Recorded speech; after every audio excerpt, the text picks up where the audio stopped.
Welcome to Nanak classes. दोस्तों, Nanak classes के YouTube channel पे आपका स्वागत है। आज है 10 नवंबर और 10 नवंबर 2023 के जितने भी most important Rajasthan current affairs के क्वेश्चन बनते हैं, आज हम उनका डिस्कस करेंगे। पूरा वीडियो ध्यान से देखना और लास्ट में मैं आपसे क्वेश्चन पूछूंगा जिनके जवाब आपको कमेंट बॉक्स में देने। आज हम पढ़ेंगे राजस्थान में मेगा हाईवे परियोजना, राष्ट्रीय खेल में राजस्थान स्क्वैश टीम का पदक और राजस्थान हाईकोर्ट के कार्यवाहक मुख्य न्यायाधीश। पूरी चर्चा इस वीडियो के माध्यम से करेंगे। डेली 8 बजे आपको क्लास मिलती है, संडे के दिन वीकली और फिर मंथली क्लास मिलती है। आप सभी प्यारे विद्यार्थियों को फिलहाल दीपावली का पावन अवसर चल रहा है, इस पावन अवसर पर बहुत बहुत शुभकामनाएं। और दीपावली के इस पावन अवसर पर यानी आज से लेकर 14 नवंबर तक आपको कोई भी टेस्ट सीरीज हमारी, चाहे वो टेस्ट सीरीज है चाहे वीडियो क्लासेज है, उन सब पर 14 नवंबर तक आपको 50% की छूट दी जा रही है। इसका आप फायदा जरूर उठा लें। चाहे वो पीटीआई शारीरिक शिक्षक की है 2999 में आपको छूट दी जा रही है, 2100 रुपये का है। रीट लेवल फर्स्ट प्री और मेंस की टेस्ट हमने रिकॉर्डेड क्लासें शुरू करने जा रहे हैं, तो इसमें भी 2999 की जगह मात्र 1499 का है। 14 नवंबर तक है।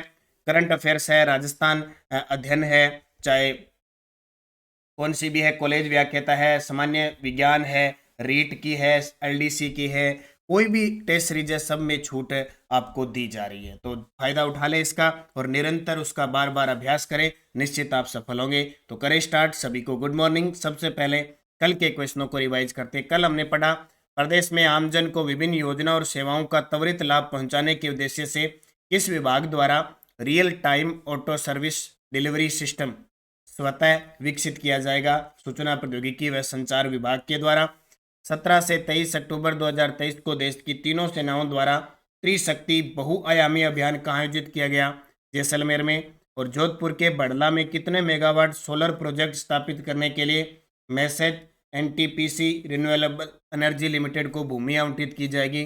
500 मेगावाट। और माटी के लाल बाबोसा भैरव सिंह शेखावत पुस्तक के लेखक जितेंद्र सिंह शेखावत। और 37वें राष्ट्रीय खेल में जयपुर के आराध्य चोपड़ा ने किस खेल में स्वर्ण पदक जीता?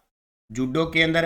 और फिर हमने पढ़ा मरुस्थलीय विकास कार्यक्रम किस वर्ष में चालू किया गया था? 1977-78। और शुद्ध के लिए युद्ध अभियान का संचालन किन दो विभागों के संयुक्त समन्वय में किया जा रहा है? शिक्षा स्वास्थ्य विभाग और उपभोक्ता मामले। अब करें स्टार्ट आज की क्लास। पहला प्रश्न, ऑगस्टिन जॉर्ज मसीह के सुप्रीम कोर्ट में न्यायाधीश बनने के बाद राजस्थान हाईकोर्ट के कार्यवाहक मुख्य न्यायाधीश बने हैं। जी बिल्कुल, 41वें मुख्य न्यायाधीश थे हाईकोर्ट के ऑगस्टिन जॉर्ज मसीह। अब इनको सुप्रीम कोर्ट के अंदर न्यायाधीश बनाने की सिफारिश हो चुकी है, यानी न्यायाधीश बनेंगे तो राजस्थान हाईकोर्ट के अंदर पद रिक्त होगा। तो लगातार जब भी मुख्य न्यायाधीश का पद खाली होता है तो राजस्थान हाईकोर्ट के अंदर कार्यवाहक मुख्य न्यायाधीश बनते हैं MM श्रीवास्तव। और पिछले 3 न्यायाधीशों के बदलने के बाद ये कहानी हुई है, क्योंकि 40वें जब थे, ठीक है, उससे पहले 39वें थे, तो इनके बीच में कौन आए? MM श्रीवास्तव, यानी मनिंदर मोहन श्रीवास्तव। तो एक बार फिर पुनः कार्यवाहक मुख्य न्यायाधीश बन गए, यानी ऑगस्टिन जॉर्ज मसीह से पहले भी क्या थे? MM श्रीवास्तव थे, अब बाद में भी बन गए। तो यह आपके लिए इंपॉर्टेंट बनेगा एग्जाम की दृष्टि से, क्योंकि जो वरिष्ठ न्यायाधीश होता है उसे मुख्य न्यायाधीश का कार्यभार संभाल दिया जाता है। तो MM श्रीवास्तव, तो ये याद रखना। और संविधान के अनुच्छेद 223 के अंदर न्यायाधीशों की नियुक्ति से संबंधित है। न्यायाधीश की नियुक्ति हमेशा राष्ट्रपति करता है, जबकि शपथ जो दिलाता है वो उस राज्य का राज्यपाल होता है। MM श्रीवास्तव को कार्यवाहक नियुक्त किया। अब तक अपने राजस्थान के लगभग 12 ऐसे मुख्य न्यायाधीश हुए हैं जो सुप्रीम कोर्ट में न्यायाधीश बने हैं। लास्ट बार रविंदर भट्ट, कौन है? रविंदर भट्ट थे मुख्य न्यायाधीश, वो भी सुप्रीम कोर्ट में गए से। उससे पहले नवीन सिन्हा है, अमिताभ राव है, यानी 12 ऐसे मुख्य न्यायाधीश जो सुप्रीम कोर्ट में न्यायाधीश बने। और 13 अब कौन हो गए? 13वें नंबर के हो गए ऑगस्टिन जॉर्ज मसीह। तो 40वें मुख्य न्यायाधीश कौन थे? पंकज मित्तल। उससे पहले SS शिंदे थे। तो इनके बीच में कार्यवाहक काम किया MM श्रीवास्तव, मनिंदर मोहन श्रीवास्तव। ये क्वेश्चन एग्जाम में आएगा। बिजू जॉर्ज जोसेफ वर्तमान में जयपुर पुलिस कमिश्नर हैं। KL श्रीवास्तव जयनारायण व्यास विश्वविद्यालय के कुलपति है। और प्रोफेसर अल्पना कटेजा राजस्थान विश्वविद्यालय जयपुर की महिला कुलपति हैं। तो ये देख सकते हो MM श्रीवास्तव बन गए। दूसरा प्रश्न, 37वें राष्ट्रीय खेल में राजस्थान स्क्वैश टीम ने कौन सा पदक जीता? 37वें राष्ट्रीय खेल में राजस्थान स्क्वैश टीम ने कांस्य पदक जीता।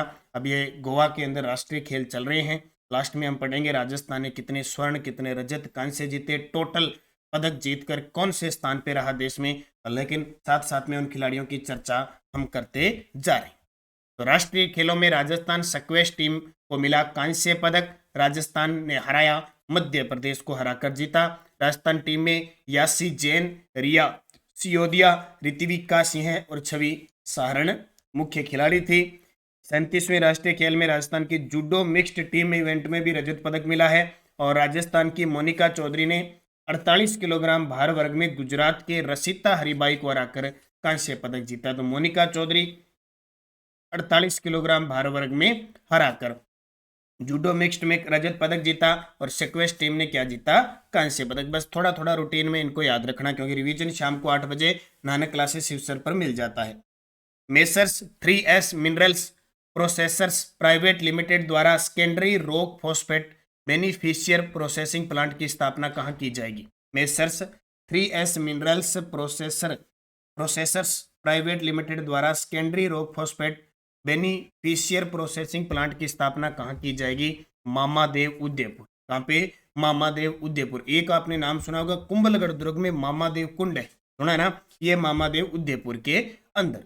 ठीक है, तो messrs 3S minerals processors private limited द्वारा secondary rock phosphate beneficiation processing plant की स्थापना मामादेव उदयपुर में की जाएगी, जिसके लिए 38.35 हेक्टेयर भूमि का आवंटन का निर्णय लिया है। बस नॉर्मल सी बात इतना याद रखना, मामादेव। मोहम्मदसर के अंदर अभी मोहम्मदसर उत्सव का आयोजन हुआ, बड़ी तालाब में मछली कंजर्वेशन रिजर्व बनेगा और सिटी पार्क जयपुर के अंदर वो भी बना है क्या, महात्मा गांधी का संग्रहालय।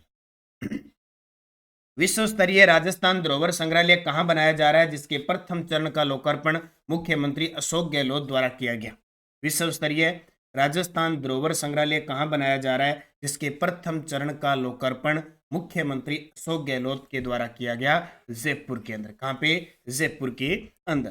तो विश्व स्तरीय राजस्थान धरोहर संग्रहालय मानसिंह टाउन हॉल पुरानी विधानसभा जयपुर में बनाया जा रहा है, जिसके प्रथम चरण का लोकार्पण मुख्यमंत्री अशोक गहलोत ने 1 अक्टूबर 2023 को। ये पुरानी क्वेश्चन है, वर्तमान आचार संहिता लगी है, सरकार काम नहीं करे, लेकिन बहुत सारे कुछ क्वेश्चन बच गए पीछे, उनकी हम चर्चा कर लेते हैं।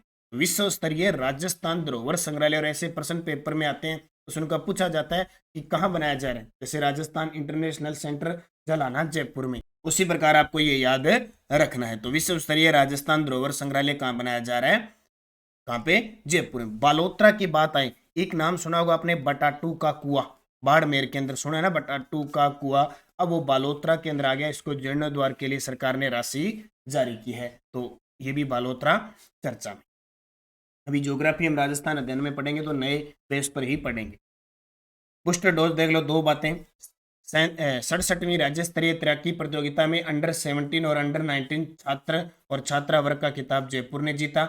और राज्य का पहला विश्व स्तरीय सिंथेटिक एस्ट्रोटर्फ फुटबॉल मैदान कहाँ बनाया जा रहा है? जयपुर में।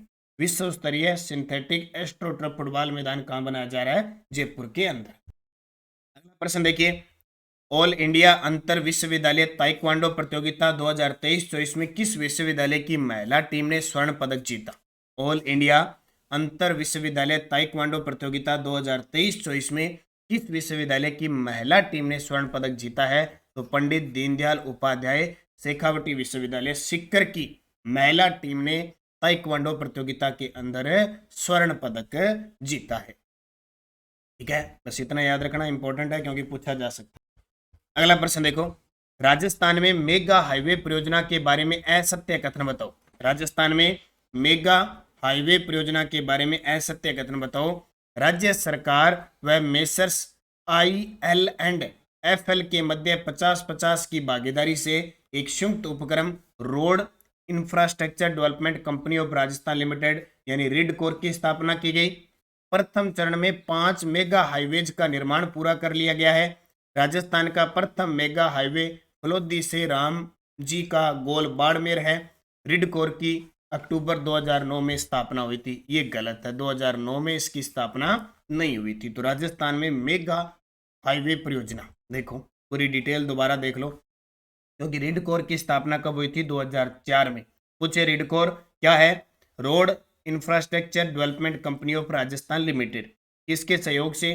तो राजस्थान सरकार और मेसर्स IL&FL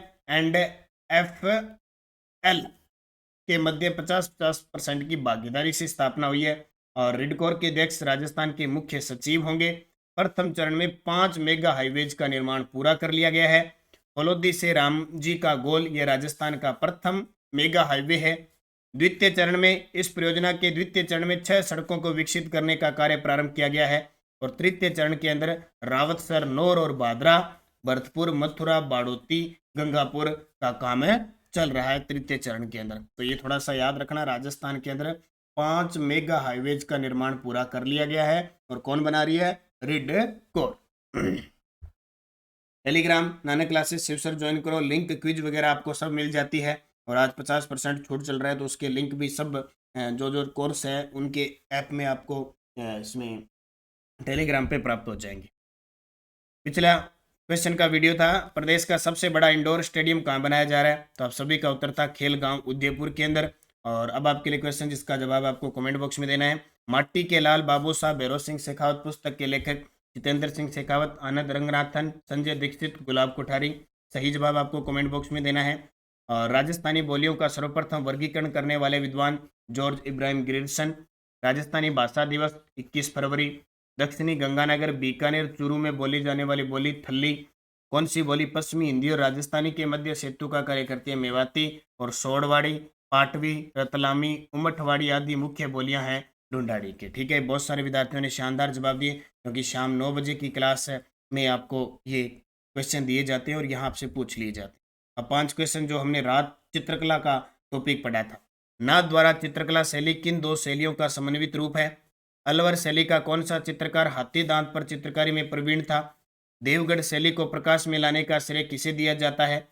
उनियारा चित्रकला शैली पर किन 2 शैलियों का समन्वित प्रभाव दिखाई देता है? और राजस्थानी चित्रकला में सर्वप्रथम सोने चांदी का प्रयोग किस चित्र शैली में हुआ? 5 के जवाब आप मुझे कमेंट करके दोगे। ठीक है, ये आपका स्पेशल गृह कार्य है, ये समझ लो दीपावली के गृह कार्य हैं। ठीक है, वीडियो को जाते जाते लाइक कर देना। और एक और सूचना आपको देता हूँ, जो विद्यार्थी चाहे वो सीटेट की तैयारी कर रहा है, चाहे वो रीट लेवल 1 और 2 की तैयारी कर रहा है, कहीं भी, ठीक है, एनसीईआरटी बुक पर आधारित ऑल कंपटीशन एग्जाम सामाजिक अध्ययन एसएसटी खास करके चाहे कोई हो, कक्षा 6 से 10 तक नवीनतम संस्करण पर आधारित, संपूर्ण अध्याय पर आधारित एक अध्याय का टेस्ट होगा आपका। स्पेशल ऑफर है, दीपावली ऑफर 14 नवंबर तक। इसका प्राइस 200 रुपये है, लेकिन 14 नवंबर तक 100 रुपये में मात्र आपको मिल रहा है। मिल कहाँ रहा है? प्रताप क्लासेज पे। प्रताप क्लासेज जो हमारा दूसरा ऐप है, जिसमें राष्ट्रीय स्तर का आपको करंट वगैरह सारा, दिल्ली पुलिस, एसएससी, जीडी, इनके टेस्ट उपलब्ध करवाए जाते हैं। वहां पे NCERT book all competitive exam के लिए स्पेशल, चाहे वो सीटेट रीट कोई भी एग्जाम हो, जहां एनसीईआरटी की बातें पूछी जाती है, दिवाली धमाका है आपके लिए। मात्र 100 रुपये में उपलब्ध हो रहा है कक्षा 6 से 10 का नवीनतम संस्करण। हर एक टॉपिक का टेस्ट होगा और उसकी व्याख्या भी यूट्यूब पे आपको प्रताप क्लासेज पे मिलेगी। तो प्रताप क्लासेज डाउनलोड कर लो गूगल प्ले स्टोर से और इसका फायदा उठा लो आज ही, क्योंकि अगले 3-4 दिन आपको ये ऑफर दिया जा रहा है। और अगर जीके मजबूत करना है, पास करना है सीटेट और रीट, तो एनसीईआरटी आपको पढ़नी पड़ेगी। एक एक लाइन से आपको क्वेश्चन मिलेगा। धन्यवाद। जय हिंद, जय भारत, जय राजस्थान।